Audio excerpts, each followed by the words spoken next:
projecteur sur l'Afrique qui bouge à travers les innovations et les expériences qui font bouger les lignes. Une occasion de réfléchir aussi sur les avancées de l'Afrique dans le secteur de la santé avec notre invitée, une spécialiste de l'assurance médicale. C'est l'heure d'Initiative Africa. Bienvenue à toutes et à tous. Voici le sommaire de votre magazine. Se battre pour de meilleurs soins de santé en Afrique, une enfant de la diaspora a relevé le défi. Bola Bardé, diplômée d'une grande école de commerce, a choisi d'investir dans la richesse du mieux vivre des Africains. Elle a inventé un nouveau concept d'assurance pour la diaspora et leurs proches restés au pays. Elle est notre invitée du jour. Soussou, qui est un service de santé digital qui a pour mission d'apporter des solutions de santé abordables et accessibles pour le peuple africain. De grands progrès dans la lutte contre la cécité des rivières au Cameroun, et c'est grâce aussi à l'apport scientifique africain. Il y a très peu de zones où on constate l'existence, particulièrement dans la région du centre et la région du littoral, où les évaluations épidémiques qui ont été faites ont montré les prévalences qui restaient encore quelque peu élevées. Sauver les tortues marines menacées sur les plages du Congo, telle est la mission de l'ONG Renatura. Elle est arrivée à s'entendre avec les pêcheurs pour sauvegarder ces doyennes de nos océans. Donc ça fait capturer parce que les filets ce sont des grosses mailles, facilement les tortues s'attrapent très vite. Donc on les libère et en plus on fait appel à Renatura et Renatura libère les tortues. La lutte contre l'onchocercose, aussi appelée cécité des rivières, a connu des progrès remarquables au Cameroun. Le traitement mectisant administré à grande échelle depuis 2022 a délivré ses promesses. Pour en arriver là, il aura fallu la contribution de la recherche au niveau local ainsi que l'engagement des pouvoirs publics. Aujourd'hui, même si les infections demeurent rampantes et que les scientifiques s'interrogent sur une potentielle résistance au traitement, l'onchocercose a reculé. Les secrets d'une lutte à succès au Cameroun contre une maladie qui a longtemps constitué un frein au développement. C'est un reportage signé Aboubakar Sidik Mounchili, notre correspondant sur place. Inscrit au Cameroun comme problème national de santé publique, l'onchocercose, encore appelée cécité des rivières, est en phase d'élimination dans le pays. L'onchocercose, c'est une infection oculaire, une parasitose due à un ver et transmise par la piqûre d'une mouche simulée. Il y a très peu de zones où on constate l'existence, particulièrement dans la région du centre et la région du littoral, où les évaluations épidémiques qui ont été faites ont montré des prévalences qui restaient encore quelque peu élevées. Des prévalences un tout petit peu élevées qui restent, tout comme il reste encore aujourd'hui au Cameroun, de l'onchocercose, le souvenir d'un passé douloureux, d'une maladie qui a fait des ravages et décimé les populations. Il y avait de la souffrance avec l'onchocercose dans les foyers endémiques.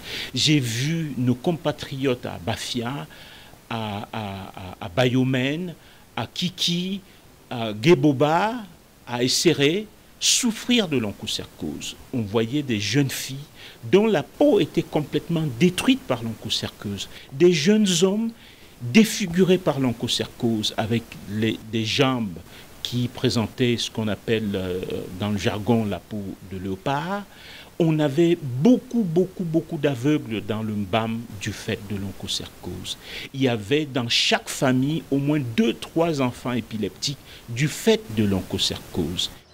Après les expériences de longues années de lagage par voie aérienne, de l'insecticide le long des cours d'eau et des rivières dans les zones endémiques pour tuer les agents responsables de la pathologie, la lutte sur le terrain s'est vue révolutionnaire avec l'arrivée du traitement à l'échelle communautaire à base de l'ivermectine. Cette nouvelle démarche, moins coûteuse que la première, mise en œuvre à travers de nombreux projets initiés, s'appuie depuis plusieurs années au Cameroun dans le cadre du programme africain de lutte contre l'onchocercose sur la détermination des pouvoirs publics et une chaîne d'acteurs bien engagés.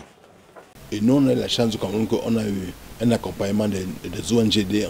Nous en avons au moins 4 actuellement au Cameroun. L'ivermectine, connue sous le nom de Mectisane, en prise orale unique, distribuée gratuitement, est efficace. Mais dans certaines zones dans le pays, chez certains patients, la prise de ce médicament se révélait plutôt dramatique. On a eu des patients qui ont eu de céphalées sévères, des maux de tête très sévères, des douleurs musculaires, des douleurs articulaires très sévères qui pouvait clouer le malade au lit pendant une semaine, voire plus, et dont le malade est immobilisé, et on a même décrit des cas de coma après le traitement. Or, on ne savait pas pourquoi est-ce que certains patients réagissaient de cette façon. C'est ce qui a mené ce chercheur camerounais et son équipe du Centre africain de recherche sur les filarioses et autres maladies tropicales à mener de nombreux travaux de recherche. Les résultats ont montré que le traitement contre la cécité des rivières n'avait pour ces patients aucune chance d'aboutir en raison de la présence du loa-loa ouvert de l'œil africain.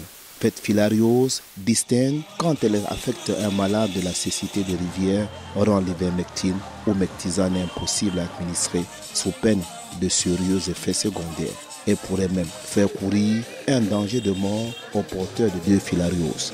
Aucun médicament n'a véritablement marché sur la loise. Jusqu'au moment où nous avons pensé qu'on pouvait tester les gens pour la loise, de façon à identifier les personnes qui ont de fortes charges de loise et de les soustraire du traitement par le mectisant pour traiter le reste de la population en toute sécurité sans risque d'effets indésirables. Le loiscope, un microscope miniaturisé, couplé avec le téléphone mis au point, permet en 3 minutes de déterminer la charge parasitaire de l'oie-loa. Avec cet appareil, plusieurs centaines de milliers de personnes ont été testées et puis traitées par la suite dans de nombreux districts de santé au Cameroun. Cette nouvelle stratégie se présente non seulement comme une arme efficace, mais précieuse pour rassurer les populations et dissuader ceux qui développent la peur face à la prise du mectisane. La loise, présente au Cameroun dans les zones endémiques de l'onchocercose, l'est aussi dans certains pays de la sous-région Afrique centrale et même de l'Afrique de l'Ouest, d'après le Centre africain de recherche sur les filarioses et autres maladies tropicales. Le professeur Joseph Camignon compte, avec le concours de nombreux partenaires engagés dans la lutte contre l'onchocercose sur le continent africain, partager cette expérience qui a marché au Cameroun avec les autres pays. Nous restons sur ce thème de l'accès à la santé avec Bola Bardé, béninoise d'origine. Elle a fait l'expérience de la perte d'un être cher, ce qui lui a inspiré une nouvelle vocation. Mettre à disposition des membres de la diaspora et de leur famille des packages de prestations médicales pour se faire suivre et soigner en Afrique. Des solutions d'avenir et appelées à se développer, comme elle l'a expliqué à Laurence Soustras et Thierry Schiller. Bola Bardé, bonjour. Vous dirigez une compagnie d'assurance un peu particulière. Comment la présenter? Bonjour Laurence. Donc, je dirige Soussou. Donc, Soussou qui est un service de santé digital qui a pour mission d'apporter des solutions de santé abordables et accessibles pour le peuple africain. Donc Soussou, en fait, on propose des solutions pour les personnes qui sont diabétiques, pour les personnes hypertendues, pour les femmes enceintes qui est souvent une sous-population qui a un accès très difficile à la santé et pourtant qui en a besoin. Et donc on leur propose une combinaison de soins curatifs, préventifs, basés sur notre plateforme digitale afin d'améliorer leur suivi, le suivi de leur santé. En plus de ça, ce qui est important, c'est qu'on propose aux proches qui sont basés à l'étranger, donc les proches de la diaspora africaine, de financer ou de cofinancer ces services pour le compte d'un ou de plusieurs bénéficiaires dans leur pays d'origine. Ces produits-là, non, n'existent pas en Afrique. Non, non, non. Alors on est vraiment innovateur dans ce qu'on fait, donc dans l'approche, aussi bien sur le service en lui-même qui est proposé et également sur son financement. Donc au niveau du service, par exemple, c'est vraiment un package de prestations médicales qu'on va proposer. Donc, par exemple, pour une femme enceinte, ça va être un ensemble de consultations prénatales, postnatales, des visites de sage-femme à domicile, des check-ups, des échographies. Donc tout ça va être packagé. En plus de ça, ils vont avoir accès à des articles à travers notre application, des vidéos de prévention sur la grossesse et pour finir, elles ont accès à un chat qui permet de poser des questions qu'elles peuvent avoir et il y a une équipe d'experts derrière qui leur répond. Donc ça, c'est la partie service. Et sur le financement, on est également innovant, vu qu'on s'appuie vraiment sur la manne financière qui provient de la diaspora africaine. C'est plus de 100 milliards d'euros qui sont envoyés tous les ans par la diaspora à leurs proches au pays, dont 20 milliards dédiés à la santé. Donc on s'appuie sur ces 20 milliards-là pour pouvoir apporter aux proches vraiment des soins de santé de qualité et en même temps apporter aux gens de la diaspora la garantie que leur argent est utilisé à bon escient. Quels sont les produits d'assurance qui sont les plus plébiscités quelque part par vos clients ? Ces différents produits, parmi ceux que vous proposez, lesquels ont le plus de succès ? Alors, donc, comme je disais, on propose aujourd'hui 2 types de bouquets de santé. Donc, on a un bouquet maternité, donc pour suivre la femme enceinte. On a un bouquet maladie chronique, donc c'est diabète et hypertension. Et on propose également de l'assurance en tant que courtier, en partenariat avec des grands assureurs sur le terrain, que je ne vais pas citer, je pense que je n'ai pas le droit de les citer. Et le produit qui marche le mieux en termes d'assurance, c'est un produit qu'on appelle Soussou Vital, qui est une assurance essentielle, qui apporte une couverture de l'ordre de 1 500 € à l'année. Donc ça fait à peu près 1 million de francs CFA à l'année, et qui couvre à peu près toutes les prestations, hein, aussi bien les consultations, l'hospitalisation, tout ce qui est optique, dentaire. Donc c'est une assurance vraiment complète et qui couvre les besoins essentiels d'une personne. Donc c'est Soussou Vital. Si je suis une Africaine qui n'a pas de membre de sa famille dans la diaspora et que je souhaite adhérer à votre offre, est-ce que c'est possible aujourd'hui ? C'est désormais possible. Au départ, ça ne l'était pas. Pourquoi ? Parce que c'était mon histoire personnelle en fait qui a inspiré la création de Soussou. Ce qu'il faut savoir, c'est que je suis moi-même de la diaspora, je suis béninoise d'origine, de nationalité française, et malheureusement, donc j'ai perdu il y a 5 ans un proche, mon papa, qui vivait au Bénin, et c'est suite à ça que j'ai imaginé Soussou, et donc il y avait un focus au départ qui était très diaspora. Donc on proposait vraiment uniquement aux gens de la diaspora de souscrire pour le compte de proches basés dans leur pays d'origine.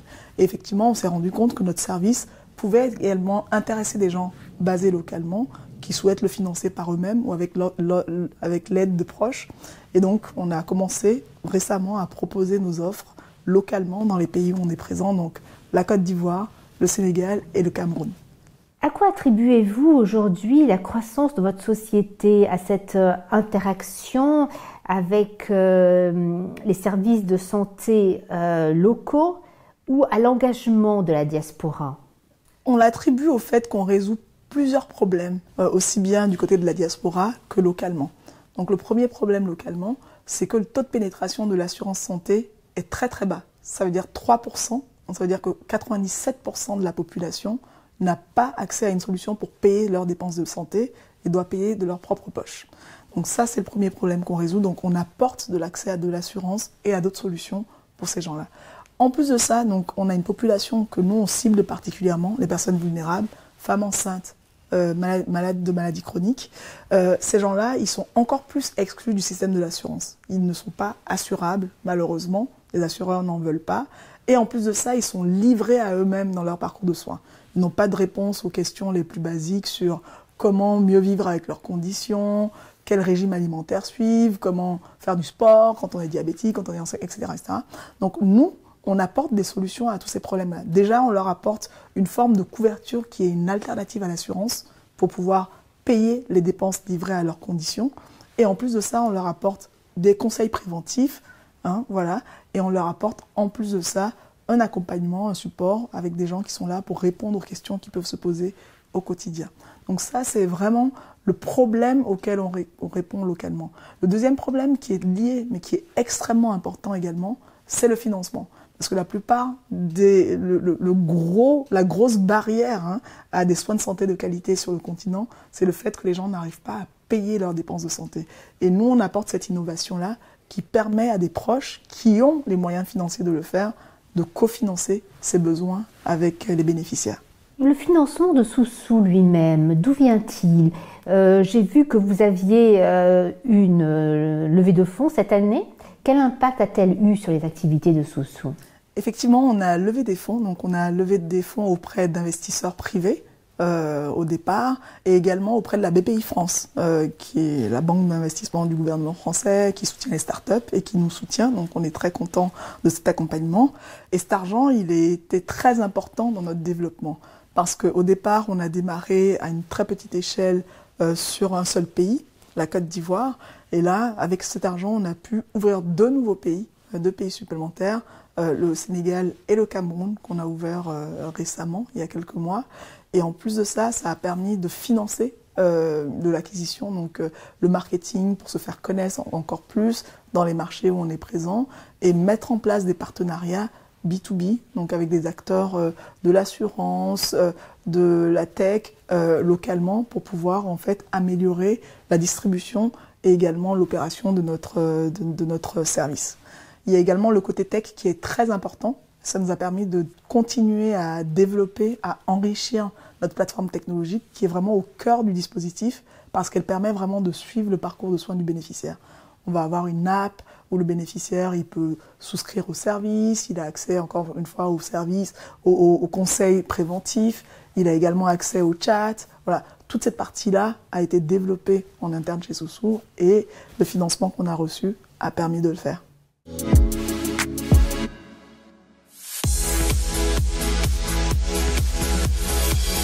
Envie de faire rayonner votre entreprise en Afrique et en Europe? Augmentez votre visibilité avec Fréquence Business grâce à notre réseau de chaînes de télévision nationales dans plus de 40 pays. Chaque semaine, plus d'une centaine de diffusions à travers l'Afrique, l'océan Indien et l'Europe. Ne manquez pas cette opportunité unique. Alors n'hésitez pas, contactez-nous dès maintenant.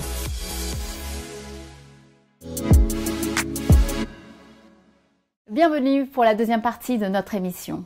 Les côtes congolaises sont particulièrement hospitalières pour les tortues marines. Elles abritent 4 des 7 espèces répertoriées dans le monde. Mais ces reptiles protégés qui peuplent nos océans depuis plus de 150 millions d'années sont menacés de disparition, notamment en raison du braconnage ou de la pêche. Heureusement, l'ONG locale Renatura œuvre depuis 2005 à leur sauvegarde grâce à une solution originale. Nos journalistes Jean-David Miamlé et Brice Kinou ont assisté au sauvetage des tortues marines prises au piège des filets des pêcheurs de la baie de Loango près de Pointe-Noire. Regardez.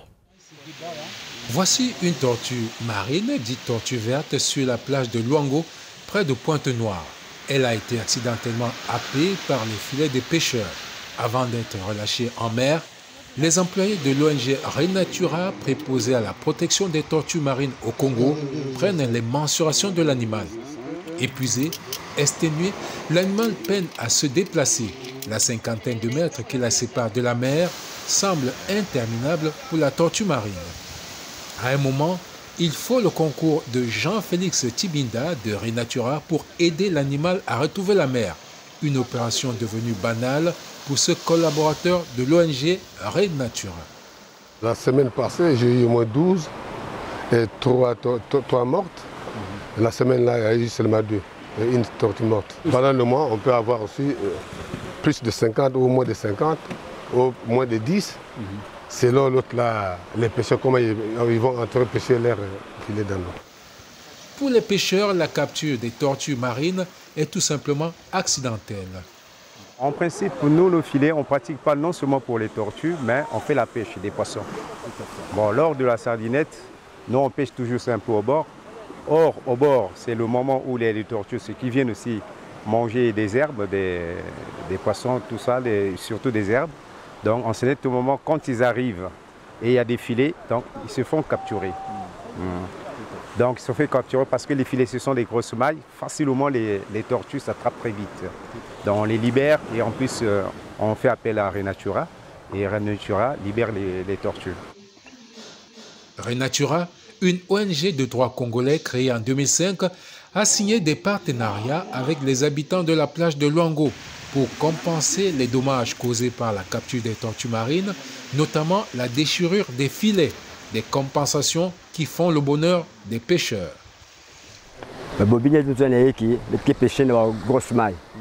Lorsque nous attrapons accidentellement des tortues marines, nos filets sont endommagés. Par la suite, nous faisons appel à Renatura qui nous donne des ballots de filets pour compenser les dommages causés par les tortues de mer, et ça se passe bien.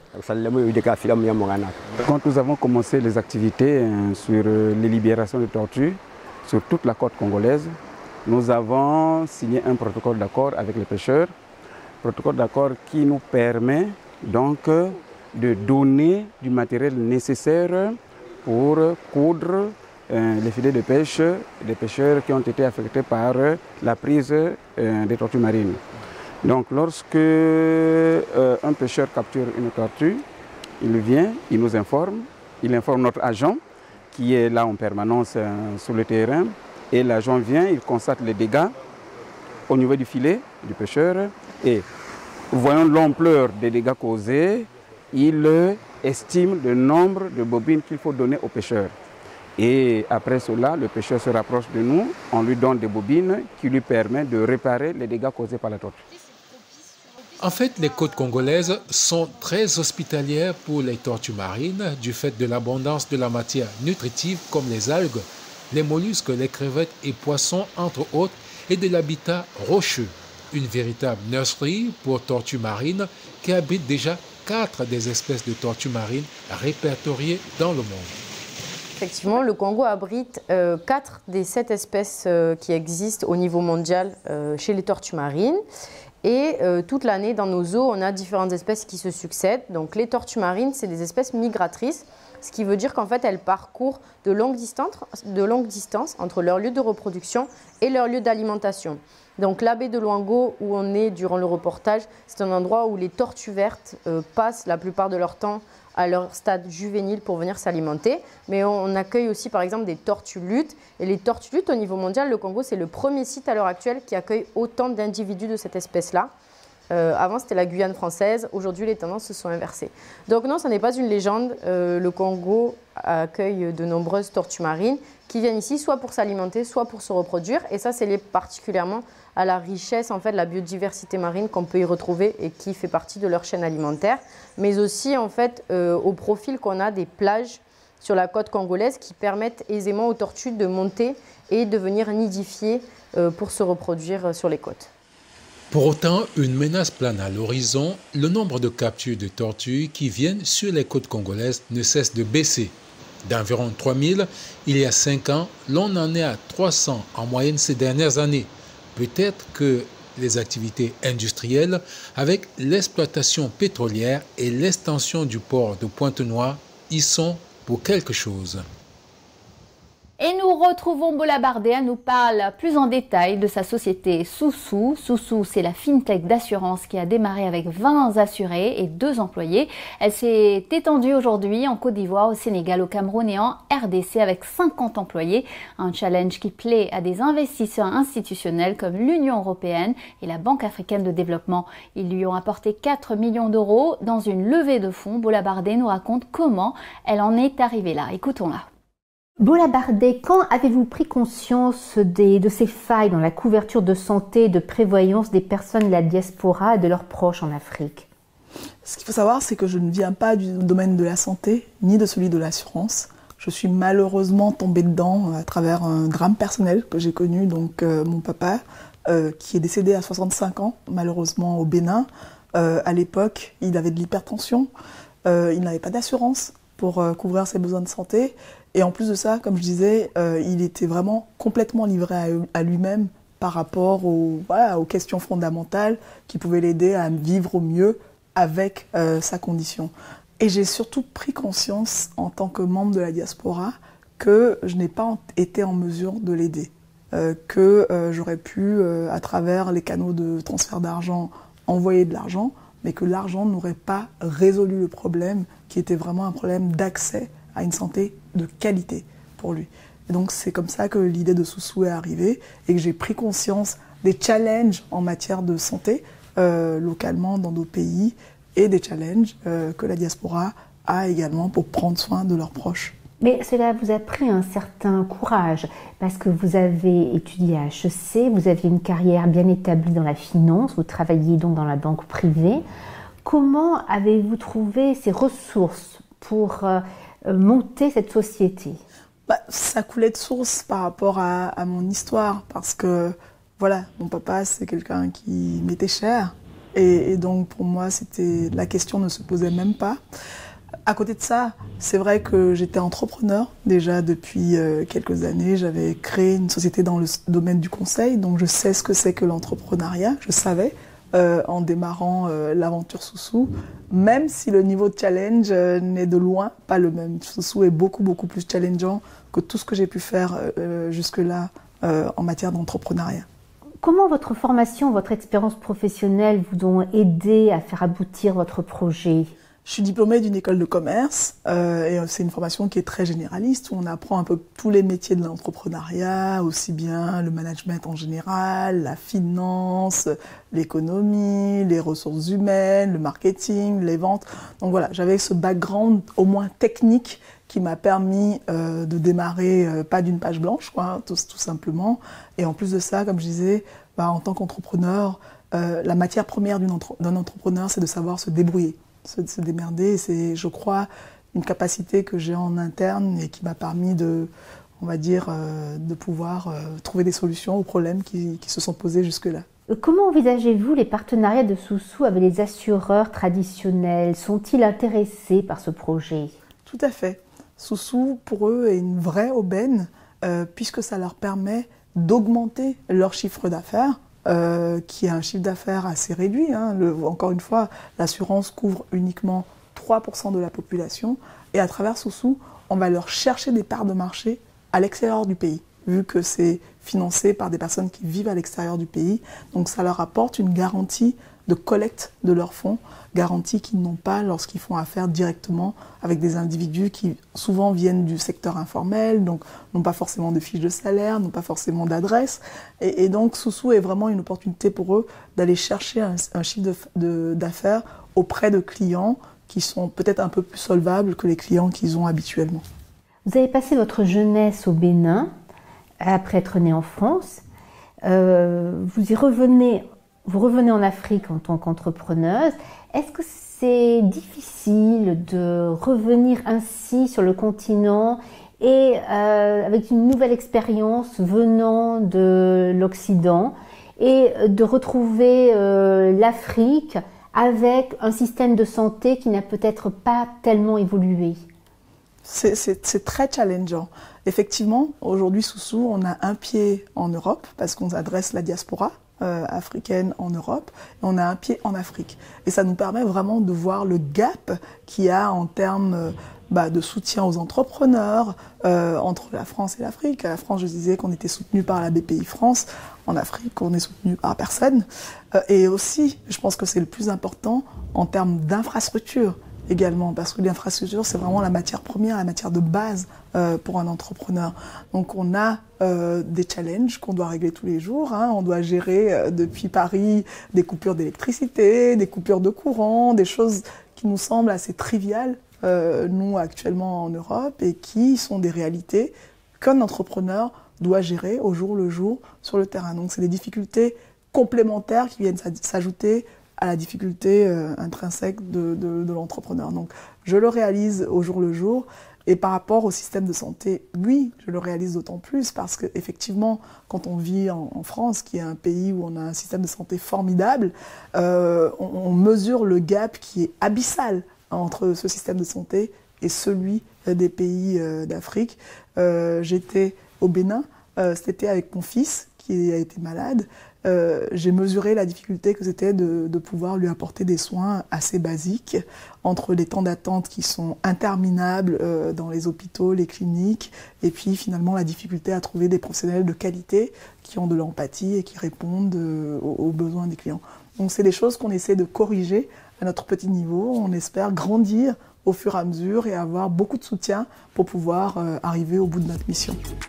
Et voilà, Initiative Africa, c'est fini pour aujourd'hui. Vous pouvez retrouver l'interview de Bola Bardé ainsi que nos émissions sur notre site africaonair.com et bien sûr également sur tous nos réseaux sociaux. N'hésitez pas à liker, partager et commenter avec le hashtag Initiative Africa. Et n'oubliez pas, la semaine prochaine, même chaîne, même heure, je vous donne rendez-vous avec Business Africa.